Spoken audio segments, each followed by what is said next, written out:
G'day guys, Googs here, and today I'm going to be talking a little bit about Donald J. Trump. You see, I've made some videos in the past about the good things he's done, and I'm not a fan of politicians, in case you haven't guessed. It takes an extraordinary human being to not draw a sword when they have the greatest arsenal in the history of the world at their disposal. Donald Trump has had every opportunity, at least I can think of 3 different opportunities, where he could have taken his country to war and absolutely dominated the country he went to war with.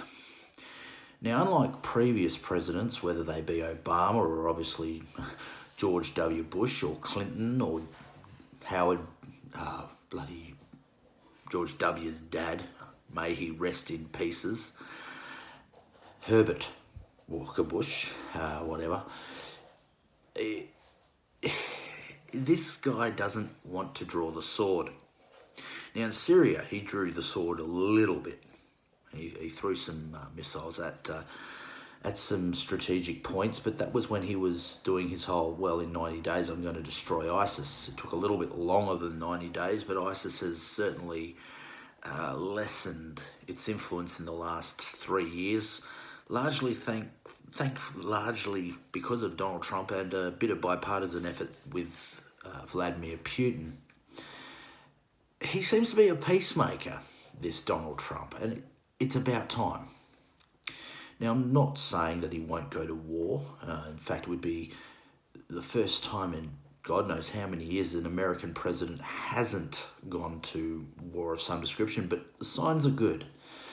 Iran decided a couple of weeks ago to bomb an oil tanker, or at least that's the way it's been reported, and then shot down an American drone. Now, any other president, including Obama or your Bush or Clinton, whoever, that would have been seen as a severe act of aggression. And for a long time, America's been like a shark circling Iran, just waiting for the opportunity. Well, there was the opportunity. And Donald Trump basically gave them an out. He said, that was a mistake, wasn't it? And Iran went, yeah, one of our generals shot at your drone, it shouldn't have happened. They didn't get an apology, but that's about as close, I think, as you're ever going to get to an apology from the Iranian government. Horrible despotic government, Sharia government. And he basically said, well, it's not worth the casualties, the American casualties, to go into a conflict with Iran over an unmanned drone. So we're not going to do it. And he didn't. And now he's been sort of eyeing off North Korea, Mr. Kim Un. For some reason I've forgotten his middle name, but that's not important. And they had that Twitter war a couple of years ago. And then all of a sudden, he had that meeting with them and sent some emissaries over there, and all of a sudden they haven't been testing their hydrogen bombs for the last year and a half. North Korea was involved in, I think it was there was some big sporting event anyway. I can't remember exactly what it was. And they performed there in Seoul, which, I mean, South Korea and North Korea, since the Korean War 1952, there was a ceasefire. There was never an armistice. So strictly speaking, those 2 countries are still at war, okay? America and China, I think, because they were both, China was on the North Korean side and America was on the South Korean side. There's still war there. There's a DMZ, a demilitarized zone, which is basically a no man's land between the 2 countries. It's about 20 kilometers across. Well, Donald Trump went one step further today in that peace process, and he is to be applauded. Mr. Trump, I applaud you, sir. Well done.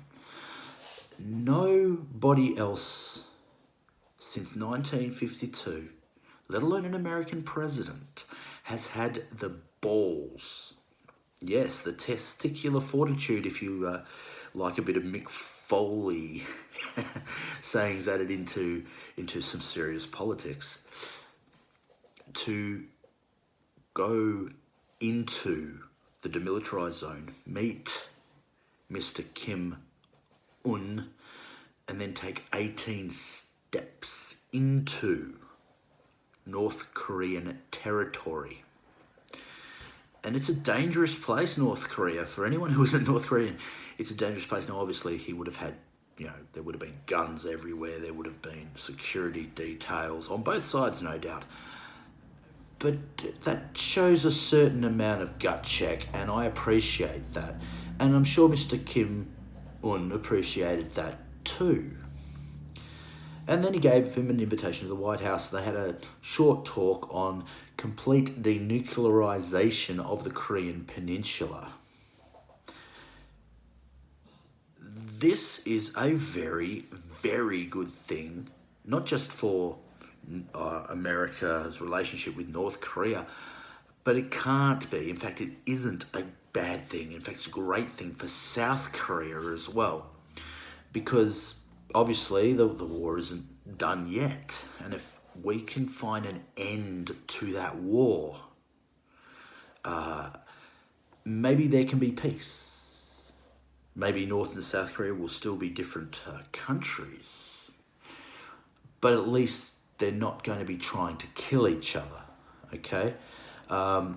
That's a good thing. If we can get North Korea getting rid of its nuclear arsenal, that's brilliant.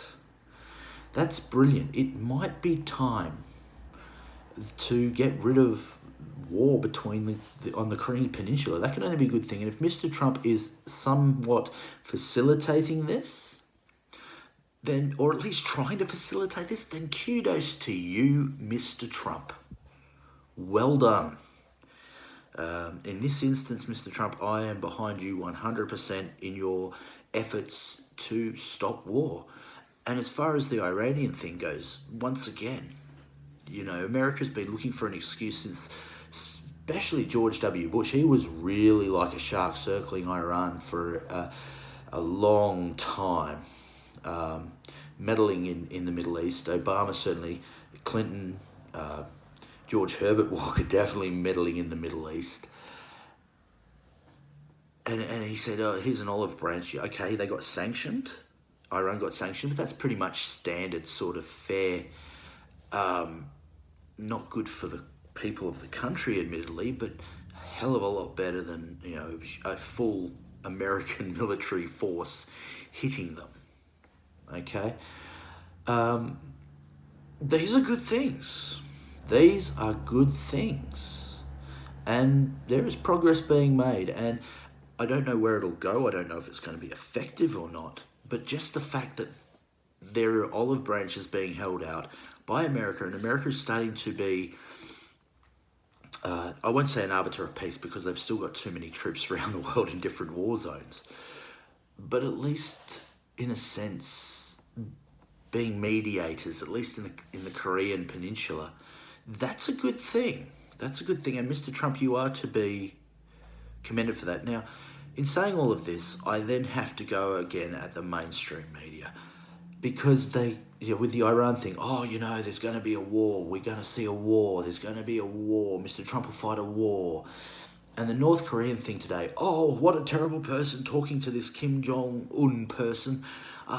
After all, what he's done to that American citizen and all the rest. It's like, guys, that's the past.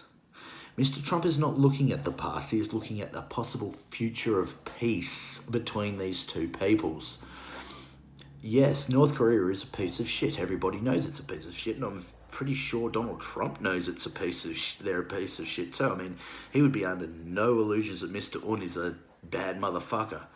No doubt. But if he can work out a peace treaty between these two countries, that's a good start. If he can denuclearize the peninsula, even better. And as far as these warmongers in the media go, if your hatred for Donald Trump is so much that you cannot even accept that this man is actually trying to broker peace between people who haven't known peace for decades, sometimes centuries in the case of the Middle East. That can only be a good thing. And you guys were applauding it when Obama said, I want to see if we can get a treaty between Jerusalem and Palestine, and we want to see if we can get a treaty between all these other people. And everybody applauded it, left and right. But now it's Donald Trump, and we can't like Donald Trump, anything he does. Grow up. Donald Trump is an asshole. Everybody knows it. He makes mistakes. He makes gaffes left, right, and centre. But he's doing more for world peace right now than anyone has in a very, very long time. Let's see where this goes. As far as these warmongers going, we want war, fuck you. Fuck you. Why would you want unnecessary wars? Stop going, in the newspapers, we should have a war. This might lead to a war. Stop it. Unless you're willing to pick up the gun, Mr. Journalist or Mrs. Journalist or Ms. Journalist or whatever you want to call yourself, whatever's your favourite gender species this week, stop it. I don't want to see my children on a battlefield in an unnecessary war. And I don't want to see anyone's children on the battlefield of an unnecessary war. So just stop your warmongering. It's just bullshit. So that's all really I have to say about this issue. I'm Nathan Cooks Fletcher, the drunk philosopher, and I'll catch you down the line.